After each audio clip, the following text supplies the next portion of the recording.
Assalomu alaykum. Olib qolgan lab avtomobilimiz tayyor bo'ldi. Bu avtomobilga nima ishla qilganmiz, qancha summa ketgani qiziq bo'layotgan bo'lsa, videoni oxirigacha ko'rib tursanglar, sizlar bilan bitta ko'rib chiqamiz. Tayyor bo'lsanglar, qani ketdik. Xo'p, tashqariga qilingan ishlamizdan boshlaymiz. Tashqariga 15 razmerdagi diska balonlarni shpilka shaybalar bilan chiroyli uстановка qilib qo'yganmiz. Buni narxi opish kampilik 6 million so'm. Tashqariga ikkita o'zini kichkina bakoylarni olib tashlab, yonadigan bakoylarni chiroyli uстановка qilingan. Buni narxi kampiligi 300 ming so'm. Xo'p, faralarga chiroyli ledlarni uстановка qilib qo'yganmiz. Buni narxi kampiligi 300 ming so'm akalar. Avtomobilimizni vidiga yana ham vid qo'yish uchun orqaga nержавейкаdan polkalar yasab qo'yganmiz. Buni narxi yasab berish narsalar bilan 400 ming so'm. Xo'p, endi tashqarida qilingan ishlarimiz tugadi. Bitta salonga o'tamiz akalar. Salonlarni polni chiroyli koja qilib qo'yganmiz.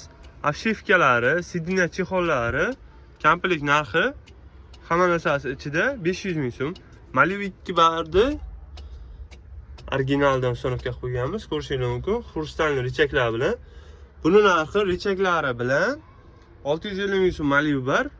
Richagimiz 180 ming so'm. Akalarning kolonkalarga e'tibor beramiz. Ikkita eshikka chiroyli kolonkalarni uстановка qilib qo'yganmiz. Kolonkalarimizni kamplik narxi 360 ming so'm. Pastga poliklinonlarni chiroyli qop-qorasidan to'shab qo'yganmiz. Buni narxi 180 ming so'm. Pastga poliklarga e'tibor berasizlar akalarim.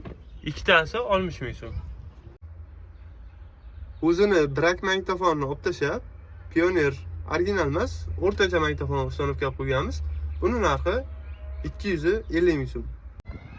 Obsh hisobda shu avtomobilimizga 10 million so'mlik navorat qilingan akalar. Kimda shunaqa lab avtomobili bo'layotgan bo'lsa, bizga olib kelsanglar, chiroyli qilib ishlarni bitirib beramiz. Pastdagi raqamlarga aloqaga chiqib kelaverasizlar akalar. Instagram sahifamizga ham obuna bo'lib qo'yishni unutmanglar.